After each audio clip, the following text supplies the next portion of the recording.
No, you're in the right place. Good afternoon. I'm Brett McKeever with the Animal Control Board.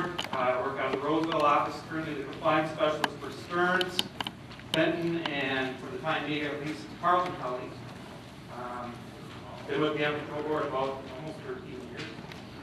But, like you, this stuff is pretty much new to me. Probably as new to me as it is to you. So, class today on ETAP and electronic link bingo. I'm sure you've all at least heard about. Anyone currently doing the ETAP bingo? Okay, that's one.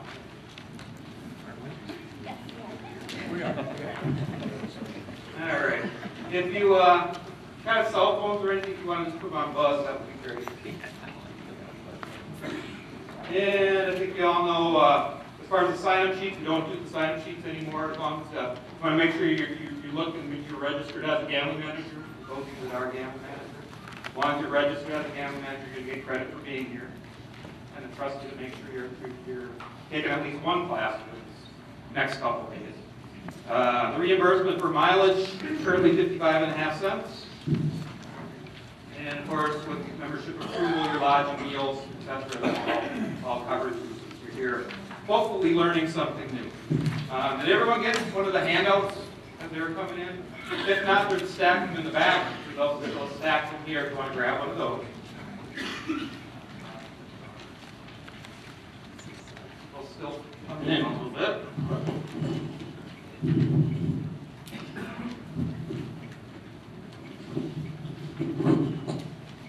All right, electronic pull tabs, electronic handheld electronic devices. These are used for the electronic pull tab game and also the electronic link bingo game. They may or may not look something similar to this, similar to the iPads or maybe like the book readers that they have out now. At least one we've seen, very similar to these.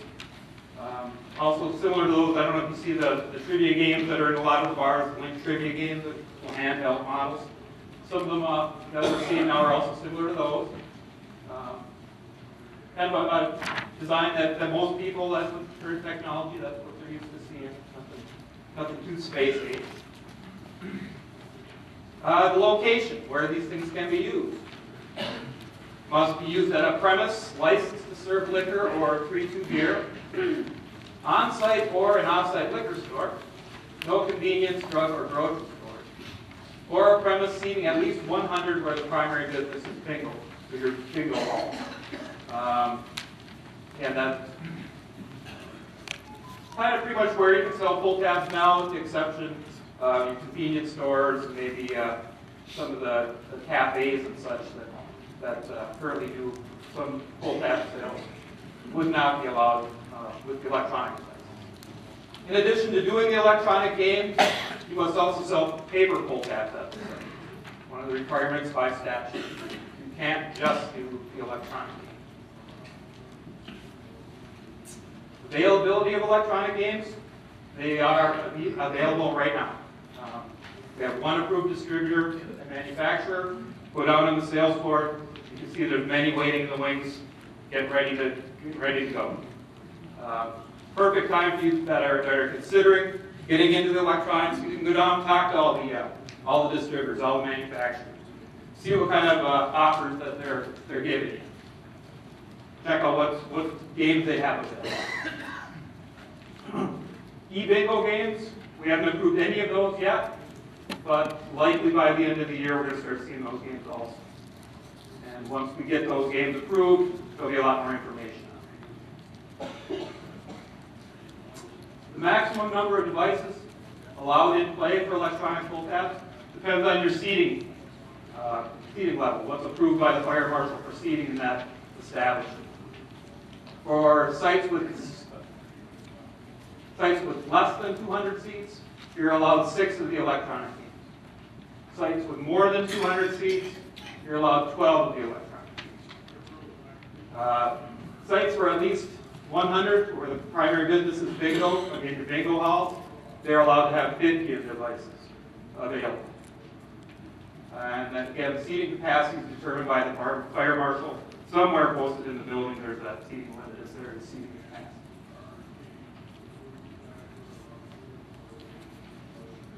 Maximum number of devices to play for electronic linked bingo. Again, very similar to the ones with the electronic pull tab. 6 for sites with less than 200 seats, 12 for sites with 200 or more seats, and 50 at sites where the primary business is bingo. So, if Joe's bar seats 75, he can have up to 6 ETAB players, ETAB devices, and up to 6 devices for playing bingo. So the limit is divided up. Excuse me.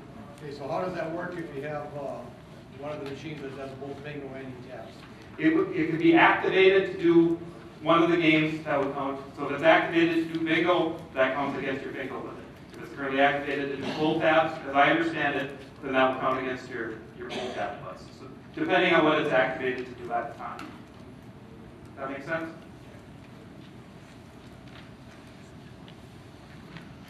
All right, electronic ETAB and eBingo rent limits.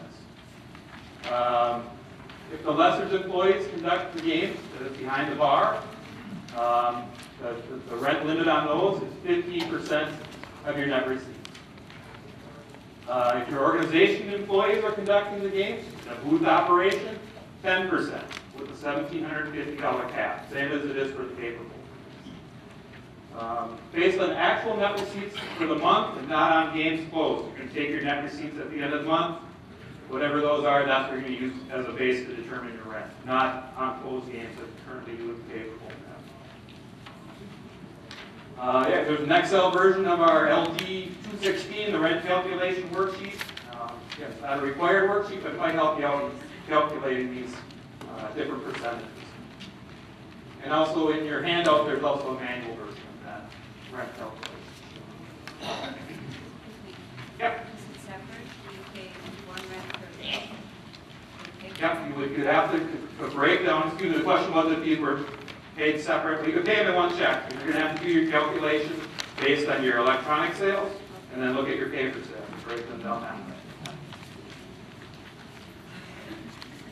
Amusement features. Oh, sir, another question? The rent thing, the $1,750. Yep. Is that total for both bingo, ETAB, and regular tab? That is, yes, for a booth type operation. The cap is $1,750. And that's with your employees selling. If you did a split where you have the booth open for a certain percentage of the time and then sell behind the bar for a certain percentage of the time, that those sales from behind the bar could exceed that if you have the lesser employees selling those electronic games during that time. Do you have to pay the rent? Do you have to pay the rent? Yeah. If you own the building, you have to pay the rent. No, if you're an owned site, there is no rent to deal with. You're still going to pay a fee to the provider for the electronic games, but you're not going to have rent to pay to a lesser. It's not a lessee situation. All right, amusement features. Unlike in the past, when any type of enhancement or flashing lights or sound or anything were strictly prohibited, these electronic devices now can have audio or video enhancements, flashing bells, lights, whistles, anything they want to have, anything that your bar owner or your site's going to tolerate as far as that goes. I would imagine if you had many of these in the site and everyone's things are going out, it sounds like a casino, maybe that's a good thing. Maybe that's the kind of atmosphere you want. So they do have the capability, these ones I've seen, to turn that sound off if so desired. But, again, something to check with if you're down on the floor, see what options the different devices have. The devices may incorporate an amusement game if there's no additional cost. I know currently there's ones that have your sliding diamonds. You're playing. There's some gameplay involved in addition to this pull tab itself. But it is allowed those types of games. One of the prototypes we saw was like a Pac-Man game where when the pull tab was open whenever the Pac-Man ate a egg of some sort. So there's different things like that that maybe get the players interested and hopefully keep them motivated to play. All right, player identification. So the setup is generally a point of sale setup where the player would go up either to the booth or the bar, Say they're looking to play the electronic games, they put their money down on the table. The seller, the booth employee or the bartender, you take the money, enter that amount into the device, the handheld device, and that's credits on the device. I guess prior to that, the player's going to have to present some sort of ID. It must be a picture ID and show date of birth to verify the player is 18 or older. If you'd like to set a higher minimum age, you can. If you don't want people under 21 in your site, depending on what local regulations, you can set a higher limit than the 18 that is minimum. If so, put that requirement in your house. They do have to show some type of identification before checking out the device. As far as tracking the device, originally when the electronics came out, Gambling Control Board came out with a form for registering the devices as they're checked out. You can see that in the back of your hand out there. It's called the electronic pull tab device law. And that was our ideal way, I guess, of what we came up with for registering who the devices are checked out. And as it came to play, there was a lot of negative reaction, I guess, with some of the bars as far as using this form. They thought it was too time consuming. So what we have allowed is we've allowed the organization to come up with their own method of checking out the games to the players, but it has to be a method in which if I, as a compliance specialist or an investigator, came into the site and say, who has device number 1? The person behind the bar would have to be able to say, that person there has device number 1. Some way of tying the device to the player, whoever that would be. Okay, does that make sense? So we're going to go with that method until, either it works or it doesn't. If we have to come down with more strict things, going back to our form, we're going to see how it works. Yes, sir? Now that we have the form, we're checking this out, do we have to maintain this the same way as we do tabs, 3.5 years, so that we can? What we are requiring for that form there is 90 days. Hold on to it for 90 days. So if something comes up in that 3-month period where we have to go back, find out who was using that device, and we can hopefully find out who it was. But no, that one is a 90-day retention. Okay.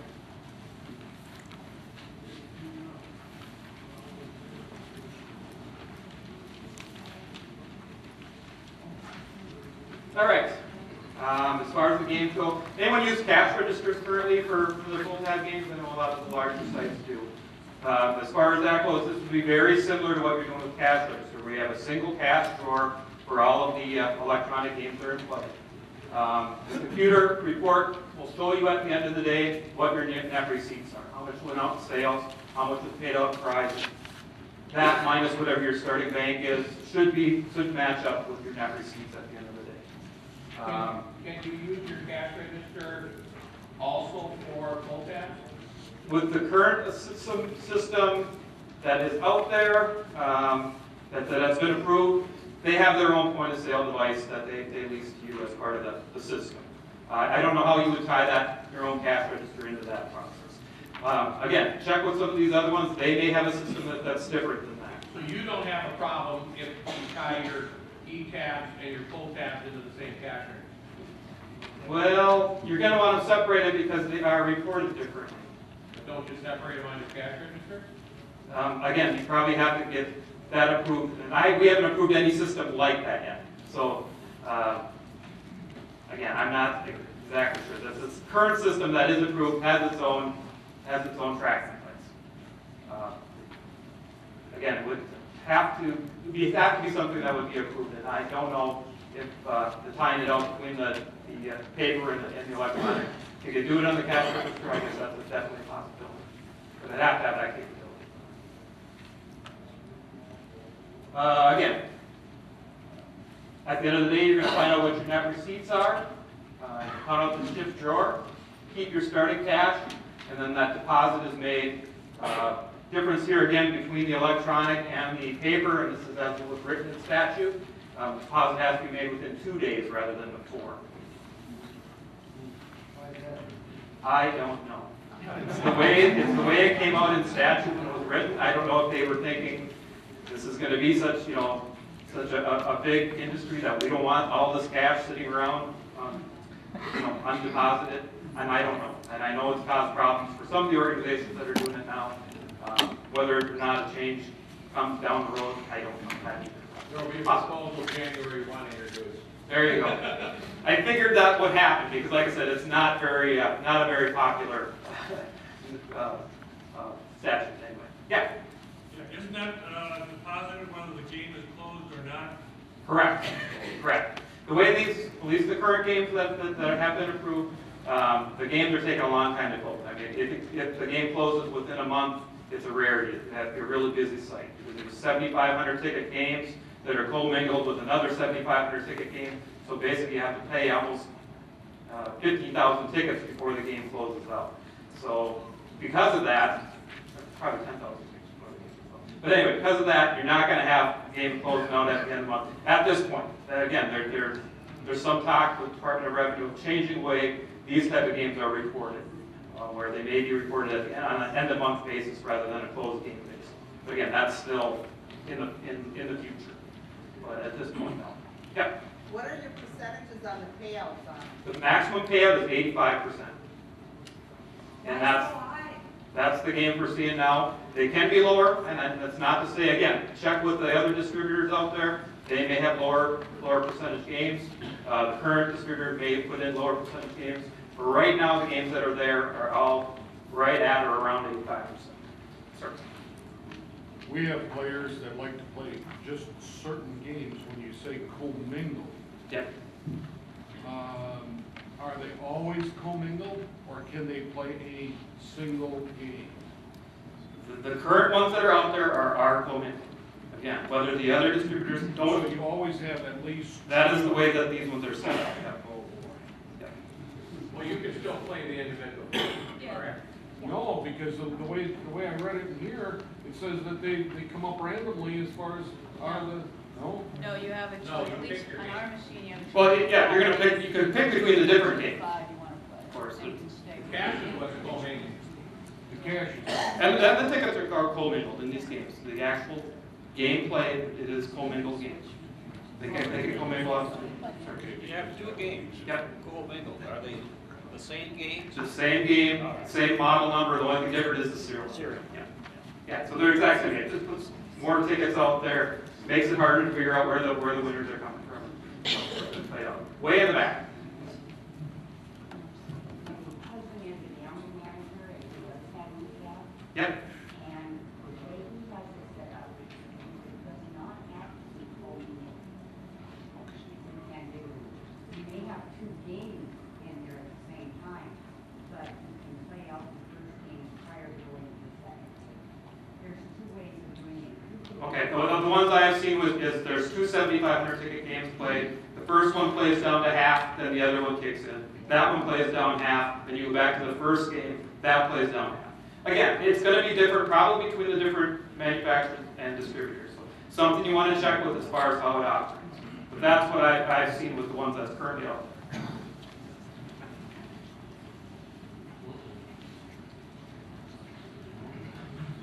All right, again, the player gives the cash to the seller, no credit cards, same as the regular full tab. The seller inputs the dollar amount, credits into the device, gives the device to the player. Actual purchase isn't actually made until the player uses the credits to buy a e-tab or participate in the e-mingling. So they're going to go down to their sit down, and they buy that. That's the point. That's the actual purchase. When you buy that first, or use that first dollar credit. Again, deposits made within 2 business days.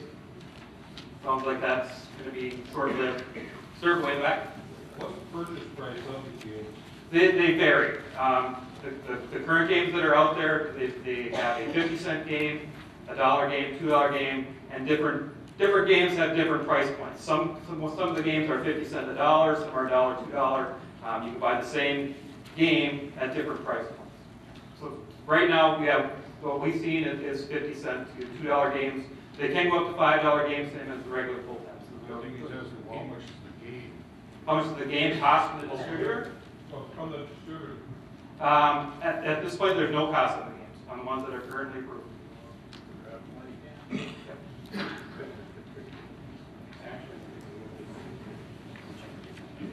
All right, so if you've seen the device, the player uses the device to select the game they want to play. Organization will likely have several games in play for the player to choose from, so there's many games loaded on the device and at different price points too, so you can play a 50-cent game, $1 game, $2 game. Player purchases full tab tickets one at a time, for pressing the button to make those full tab purchases using the credits that they have loaded on the machine. If the player wins, the dollars automatically are added to the device, so it's kind of like a slot machine where your bank builds up or goes down, more like in my case.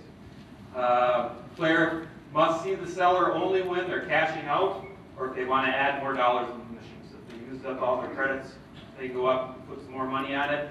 Or if they played enough and they've won a few bucks, they can go up to the cashier and cash out the device. In other words, if the seller went by and seen the guy, couldn't you say hi? No, that's not allowed. Yes, of course. All right, and here's hopefully you can see this. This is a little video demonstration of how the currently approved games function. Again, this may be different from the other ones that are out there, but I strongly suggest go down there and look what else is available. I haven't even looked at anything that's come out or that's yet to be approved. So this is the example I have, and again, this is the one that has been approved. Other ones may operate a little bit differently.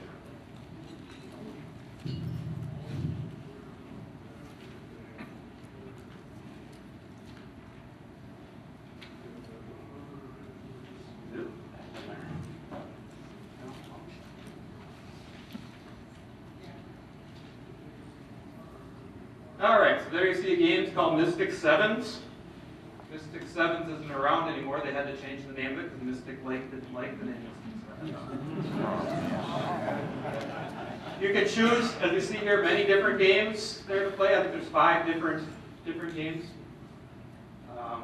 Person there selected the big money game. I don't know if you can see it real well here. You can change the amount of the bet. It was $1 or $2, $1.50. It changes what tickets you're purchasing. The game flair, the prize listings are available there for you to look at as far as what prizes are available in the game. It's a non-posted game, so it won't show if the winner's a bid, but it'll show, like your back of your flair does now, what prizes were available within the game. And the player has the ability to look at those. So there's no way to know if it's a dead game or not? You would not know. So every game plays fully? As it is now, yes, although you as a gambling manager or organization do have the right at any time to pull the game. It's the same as a regular. In this case, you're going to have to call the distributor and say, I'd like to pull the game. What we have some organizations doing now, just to ease the way that their reporting is going, at month end, the 30th, 31st of the month, they say, pull all my games, put in fresh ones on the 1st. So that way they can report all the games that they played during the month, they start clean for the following month. Kind of a good, simple way to do it. It avoids a lot of carryover on the Schedule F and so forth. If you don't do that, you've got no way you can pay rent to the Well, you're still going to pay rent based on total net receipts. So you're going to find out what your net receipts were for the month and base your rent on that. That's like I said earlier in the class, you would not base your rent on closed games in this case with the electronics. You would base it on your total net receipts for the month. And you would know what those are because that's all generated within the system. So at month end, you can see what your total net receipts were. Okay, is that an option, or do you have to do it that way? I'd be nervous that I'd get into a situation where I'd have an upside down game, and then I gotta tell, my site that, oh, by the way, you owe me $200. Yeah. And that is one of the reasons why they would like, ideally you wouldn't close games early, so you would never have an upside down game because they're commingled. You're always going to get that 85% payout constantly. There's not going to be any upside downs. But again, that's something to look at. As a player, I wouldn't play it first of the month. If I knew my bar was doing that, I wouldn't play till the middle of the month or the end of the month. If you know that the bar owner's putting all new games in, boom, on the first of the month, and there's commingled, there's 15,000 tickets in there, why play? I don't think that's a good idea, my your odds at all. Huh? I don't know that it changes your odds at all, basically. Because you don't know, I mean, if those games are commingled, you don't know the winners are gonna know. Yeah, I don't, that's something. I mean, unless you're turning over games every week or two, and right now, they're No, not. and that's not the case, and that is the reason for the thinking of at the end of the month, I'm gonna close everything out. Because the distributor is gonna give you exactly what you sold at the end of the month, whether that game's open or not.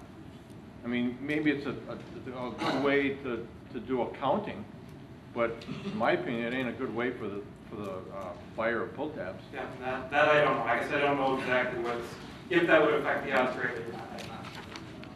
But it's not a requirement, it's something just to consider as far as that. All right, kind of got a little bit off the video, but I think you guys have seen the play, haven't you? I mean, as far as that goes. If not, go downstairs, I'm sure they'd be more than happy to show you how each of the games play out. When you get a winning ticket, like I said, it's very much like a slot machine as far as like the way it looks with the, yep. Just to go back on what he said. Yep. If you do close out games at the end of the month, do you have to have that posted in your house rules that that's what's being done? I guess I haven't heard that being a requirement. Just as now, you can pull a game anytime you want. If you want with your paper pull tab to pull them all out at the end of the month. I mean, that's definitely your option, and that wouldn't have to be posted in your house. Yeah, I mean, it doesn't have to be a well-known fact that you're doing that. Otherwise. All right, back to the e-tickets. Ticket price, minimum 25 cents, maximum $5. Same as your paper pull tabs. Prize payouts limits are exactly the same as paper pull tabs. Maximum $5.99 prize for tickets priced at $2 or less. $8.99 for $3 tickets, $11.99 for $4 tickets, $14.99 for $5 tickets. Same as your paper. Those limits are there, so there's not all that other IRS reporting required. So basically, you can just pay out the prize without any additional paperwork. And one of the beauties with the, well, I say beauties, but with the e-tabs, there is no prize receipts as well. Not a requirement. Prize receipts not required. Again, big winners are not posted. The maximum tickets per deal is 7,500 tickets. Deals may be commingled. The ones that I've seen currently are commingled. That isn't a requirement, but they do that. Other distributors may have different methods of how their games are put in and out of place. So check them. Find a good match. That's why it's good to see other manufacturers getting into the business, because that'll open up options for you people. I mean, what one is doing might not fit in with the way your organization wants to run things, and that's what you kind of want to do your research before you just hop in. Some games will allow holders of certain winning tickets valued at $75 or less to turn in the ticket for a chance at a larger prize. Kind of, you can go double or nothing. So you won $75, it'll offer you the option if you want to go double or nothing. And you can do that. Not so much an option. Oh, I guess it is an option for paper, but that's also an option. Yeah, you're probably going to start seeing some games with that option. Hopefully keeping things interesting. Did you know that gross receipts are up 7% in the last, I don't know what period, but things may be looking up. It might be on the right side. ECAP cash track. I'm sure most of you are aware of the LG861 form that you currently use for tracking your cash banks on a daily basis. With the e-tab, I think it's called the LG863. Or two. Anyway, it's in your handout. That's what you'd use for tracking your cash banks on a daily basis. You're in and out either each shift or at the end of each day. However, if the lessor provides the cash banks, and the lessor is responsible for keeping funds in the cash bank, we're not going to require any type of cash tracking on a daily basis. So if the lessor is going to provide the cash bank for you, you do all the payouts. At the end of the day, he's going to find out what the net receipts are. That's the amount that's deposited. There's no cash shortages to worry about or anything. You're getting your net receipts on a daily basis with no shortages to report. very simple if you can twist the lesser's arm and get him or her to do that. Again, there's no rent deductions or anything else that you have to worry about. Your ideal net at the end of the day is the amount deposited. Very clean, very easy. Again, if you can get the lesser to do that. If the organization supplies the starting cash bank, and I'm talking about bar operation again, the lesser must complete the LG 862 daily cash bank accounting for electronic pull tabs at the end of every day. And again, that's in your handout. Looks a lot like what you're currently used to with the 861 form as far as your amount of cash in and out. I had it should be there in your packet. The lesser must verify cash in the drawer prior to beginning sales, beginning of the day, same as you do now with the LD 861. Very similar to that. Just how much cash you have at the beginning of the day, how much you bear at the end of the day. If you're running a booth operation, also require your booth sellers to complete that. They would complete, if you have shift employees, that would complete A through J at the end of each shift, and then K and L at the end of the day. So that we have a breakdown of how much cash is in at the end of each shift, and then at the end of the day. If an on-premise and E-tabs are sold from behind the bar, you can either complete the form either by shift or by day, whatever you wish to do there as far as you own or fully owned site, the Legion Post and DFW. Questions on that? Yeah. If you're running a booth operation for a few hours, close it, and then you open it at the sale of E-tabs at the bar. Yep. Are we having two forms that day, or are they combined on one? You would want to close out, and you as an organization are providing a cash bank? Okay. If the question is that the organization provides their own cash bank, they operate the booth for part of the day and behind the bar for part of the day, do they need two separate forms? And yeah, I think you're going to want to have your booth employees do their cash at the beginning and end of their shift, and then so that that amount is verified when that money gets transferred behind the bar for the bar employees to verify.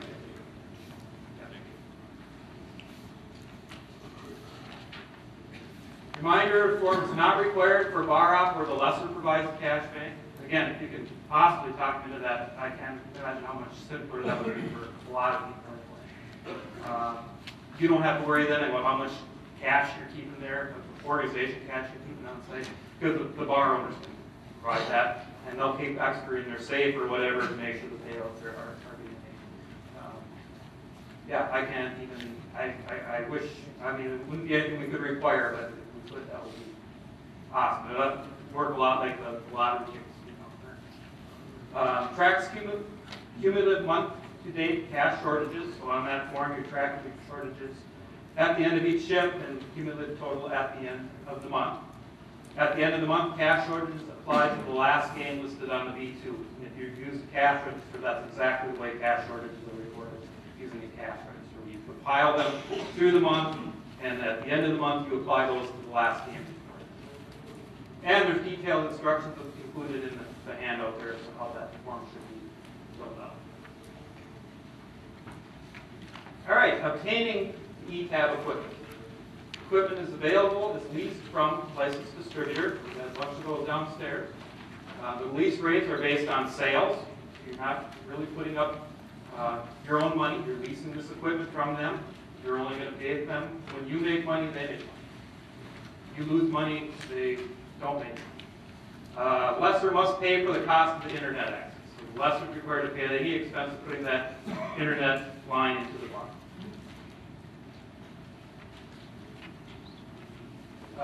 Obtaining the electronic games, obtain them from a licensed distributor. The organization orders the games and the distributor puts them in an electronic queue. So you're going to tell them what games you want. They're going to set it up for you. So when one game plays out, another one automatically loads into your system. New games are put in automatically or by the gambling manager or other designated employee. As of right now, the system that they're currently using with the approved distributor, those games are put in automatically as soon as one closes out. another one comes in. Games are actually technically purchased from distributor when they're put in place. So even though they're in your queue, you don't own them until they get put into your system. So even though you have games lined up, only once they're put in play are they your games. And like I said, at this time, there's no cost for the games. So there's no inventory to keep on a monthly basis. Yes? How many licensed distributors do we have at this time? We have one. But there's more definitely in line. I mean, within the next couple months, there should be many. And hopefully that things go smoothly and certain. With all due respect, I heard that 2 months ago. That's the way it is. I mean, there are background checks and other things that need to be Well, done. you know, it doesn't take long to do a background check, and some of these guys down here have been in business for a long time, and this background checks, you know, they should be done. There's no one specifically holding anything up. Why is it taking so long? I don't know. I don't, believe it or not, they don't let me in on every little secret.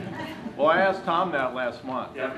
And he said, well, we're having a meeting, you know, our meeting's tomorrow, and it looks pretty good. And I know from our end, and this discussion we've had, obviously, we would love to have some more organizations, or more distributors and manufacturers involved. is it, What the holdup is, I don't know. And is like I said, it, is, I couldn't talk about it now if I did know. is it, well, you guys, who's making the decisions? The Gambling Control Board at your monthly meetings?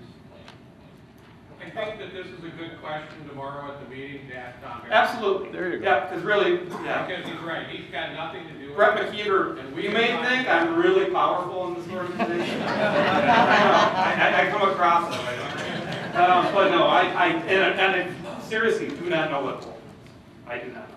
But I do know we would love to see more involvement and more competition. It's good for everybody. Yes. Yeah. Paying for the cost of games. Yeah. Once the game is closed, what I've been kind of told from an organization that we work with that has them, that they're gonna ACH it out of their account. Can they do that? Can the distributor or wherever they're getting these tabs from, can they ACH the cost of the games out? So they close 10 games on the Yeah. 1st of November, and they have a net receipts for that time period of X amount, and they have a percentage, and they're saying they're just gonna ACH it out. They're not gonna What do you say, ACH that. ACH? What do you mean? I guess. ACH, electronic ticket out of their bank account. Oh, well, as long as it's set up and approved by the organization, the same as any electronic payment or, withdrawal. As long as it's set up, there's somewhere on file 2 signatories that approve that amount to be taken out anymore. Yeah, it's an electronic transfer that we have allowed for other allowable expenses. So, yeah, but again, there'd have to be some checks and balances of taking money without anyone's. I was just knowledge. surprised. Yeah. Well, that's the way it's going to be. I mean, It is. We're going down that road to the Catholic Society, and yeah, the 2 signers on every check thing is probably going to be history before too long. So, yeah. All right, moving on. That's serious. I wish I could tell you more, but I'm a very small Cog in the wheel. cog in the wheel. Yes. I'm trying to think of something that wouldn't make me sound too funny. All right. Any questions on electronic poll tax?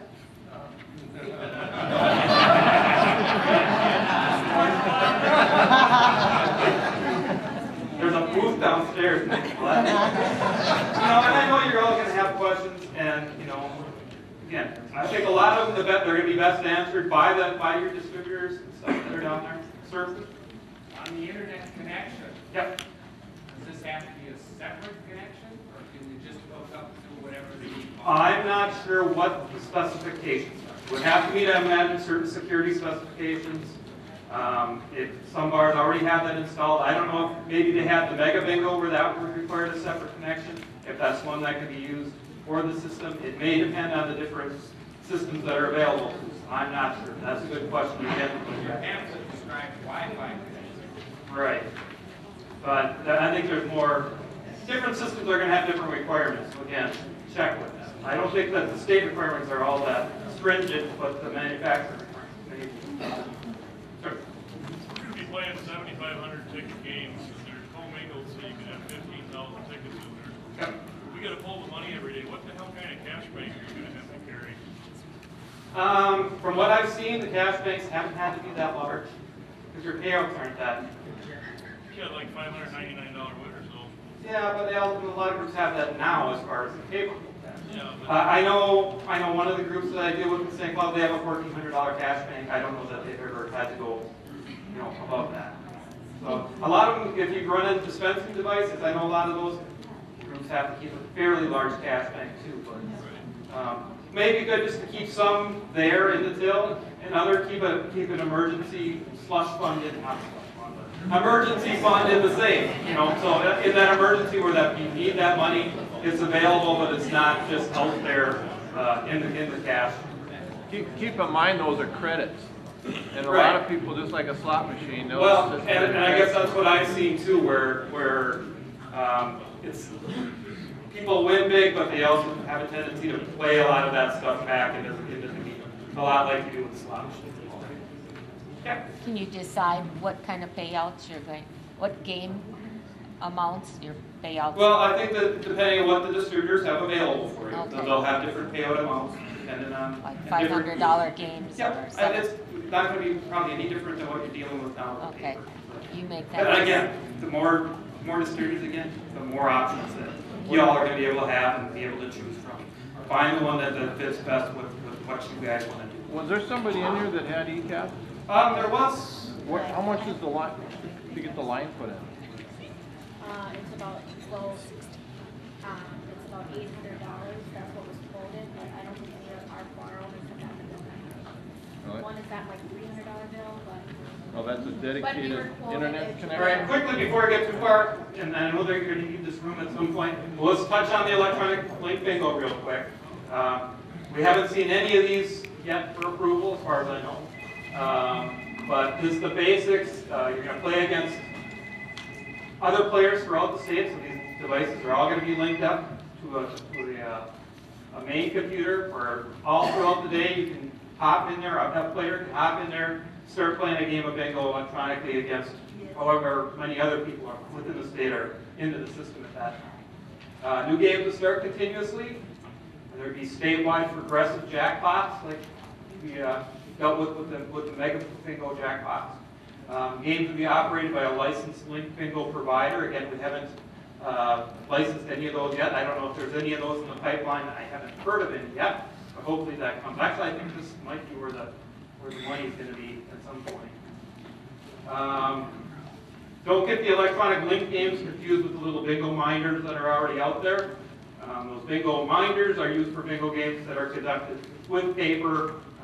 You're just loading basically the same your games into them every day. You play at the site, not a linked game by any sense. The linked games are used for bingo games conducted simultaneously at multiple sites. And these games will only be played with the electronic devices. There wouldn't be any paper involved at all.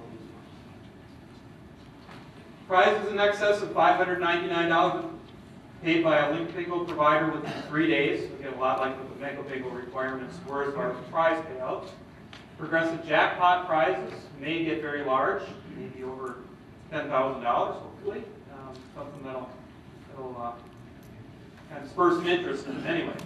Likely use limiting ball count games, blackout and 50 numbers or less with the jackpot, or bonus ball games in which the jackpot is won if certain numbers are bingo done. Specific forms and procedures will be developed once the electronic link bingo provider is approved, so actually we've got to see what they look like before we make up the forms, because otherwise we're kind of putting the cart before the horse. There will be no inventory for e-bingo games. Again, it will be loaded in as the games are played, and they're played electronically, so there's no inventory to maintain.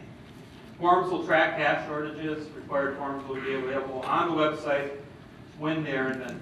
Again, this is hopefully not too far down the road, but nothing right now. Link bingo provider fees, there's a maximum of 15% of gross profit is allowed to be paid to the provider.